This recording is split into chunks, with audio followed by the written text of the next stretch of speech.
Hi friends, குளிச்சுட்டு வந்தாச்சுங்க. காலையில் இந்த குளித்தோம்னாவே ஒரு ஃப்ரெஷ்னஸ் தாங்க. காலையிலே குளிச்சுட்டு எங்கம்மா கிளம்புறேன்னா பார்த்தாலே தெரியல. எங்க நார்மலாக வீட்டில் எப்படி இருப்போமோ அந்த மாதிரி மேக்கப் போட்டிருக்கேன்னா எங்கே போகிறேன், சிம்பிளான இடத்துக்கு தான் போகிறேன். நம்ம ரேஷன் கடைக்கு தாங்க போகிறோம். வேறு எங்கேக்கா போகிறோம் காலையில் கிளம்பி? இந்த வெயிலில் எங்கேயும் போக முடியுமாங்க? ரேஷன் ஜாமான் மாதமே முடிய போகுது. வாங்காட்டி 2-3 நாளில் 1ஆம் தேதி வந்துடுவாங்க. அதனால் கூட்டிகிட்டு போங்கடின்னு சொல்லி கெஞ்சி இன்றைக்கி ஞாயிற்றுக்கிழமை அப்படின்னா சரி வாங்கன்னு சொல்லி கூட்டிகிட்டு போகிறாங்க. வேகமாக தலையெல்லாம் சீவி போன்டையில் போட்டு ஒரு பொட்டை வச்சா சுபா மேக்கப்பு. சிம்பிளான மேக்கப் தான். டக்குன்னு ரெடி ஆயிடுச்சு. டீ போட்டுச்சுன்னா அது ஆறியே போச்சுங்க. கடகடன்னு குடிச்சிட்டு இருந்தால் பையன் வரீங்களா இல்லையா அப்படின்னு கூப்பிட்டா அந்த வந்துட்டேன்னு சொல்லிட்டு ரேஷன் கார்டு இருக்கான்னு பார்த்துக்கலாம். ஒரு வாட்டி ரேஷன் கார்டு எடுத்து ஆதார் கார்டு எடுத்துகிட்டு போயிட்டாங்க. அது மாதிரி எடுத்துகிட்டு போயிடக்கூடாதுல.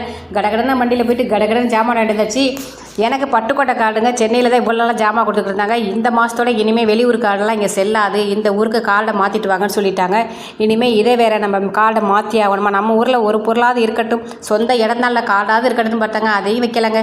Okay bye.